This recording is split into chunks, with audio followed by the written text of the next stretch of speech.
السلام عليكم ورحمة الله وبركاته. اليوم هو الاحتفال بعيد المولد النبوي، ذكرى المولد النبوي الشريف. فالمسجد الإبراهيمي مفتوح جميعا، كل أروقته أمام المصلين المسلمين، ونحن ندخل من الباب الخلفي. في الأيام العادية ممنوع للمسلمين أن يدخلوا هذا الباب.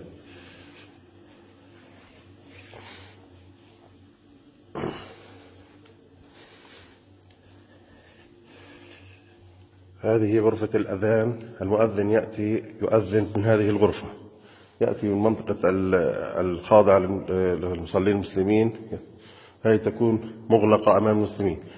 يدخل المؤذن من الباب هذا الأمام ويأتي ليؤذن هنا.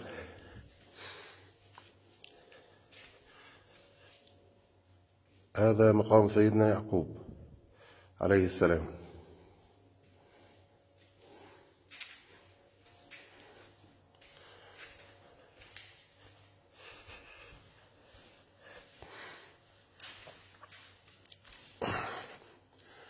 هذا مقام سيدنا يوسف عليه السلام.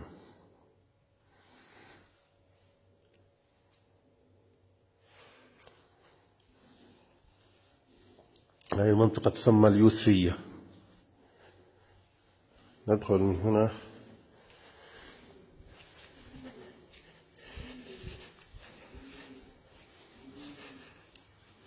هذا المكان أيضا يكون مع الإسرائيليين في الأيام العادية.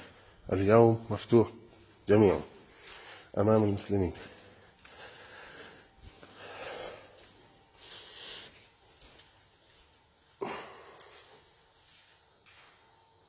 هذا هو مقام سيدنا يعقوب من الداخل،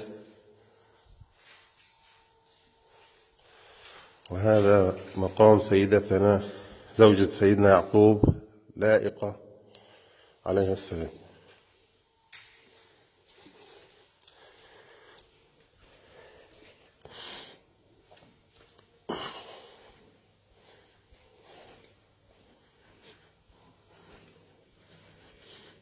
ندخل من هنا.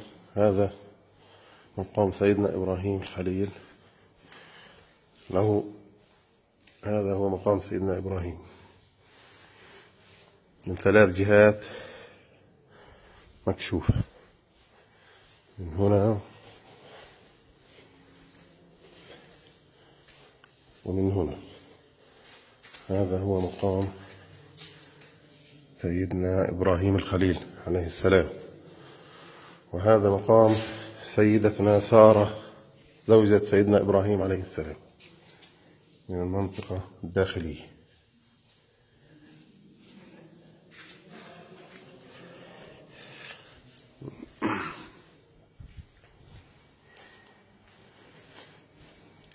نحن الآن نتوجه إلى الساحة الإسحاقية التي يوجد فيها مقام سيدنا إسحاق وزوجته سيدتنا رفقة. هذا هو مقام سيدتنا سارة.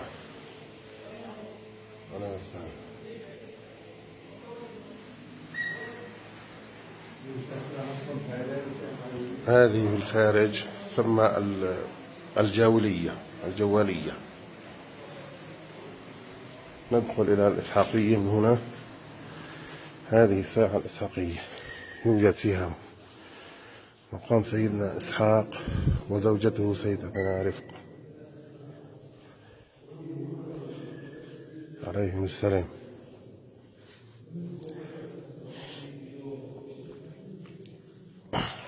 كل المسجد الإبراهيمي مفتوح أمام المصلين المسلمين. هذا هو الغار الشريف. هذا هو الغار الشريف. هذه الفتحة يوجد ضوء في الأسفل عند المغارة التي يوجد فيها قبور الأنبياء. تفتح من هنا ويوجد إضاءة داخلية.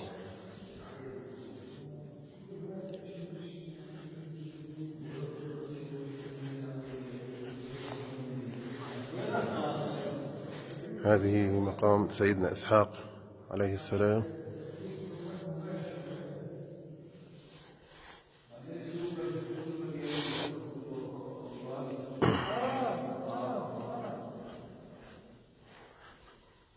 وهذا مقام سيدتنا رفقة عليها السلام.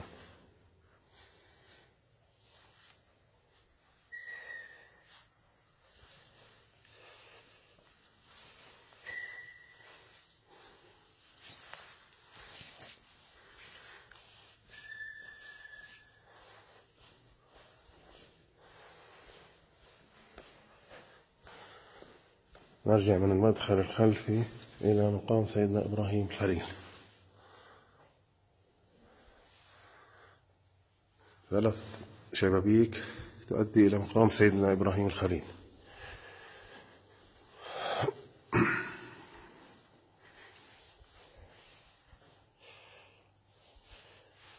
هذه منطقة التي دخلنا منها في الأول هي اليوسفية.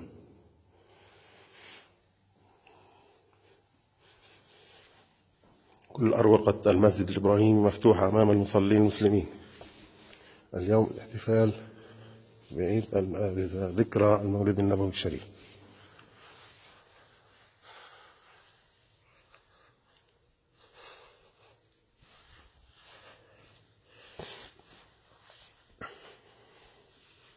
هذا هو منبر سيدنا صلاح الدين الأيوبي الذي جلبه من مصر،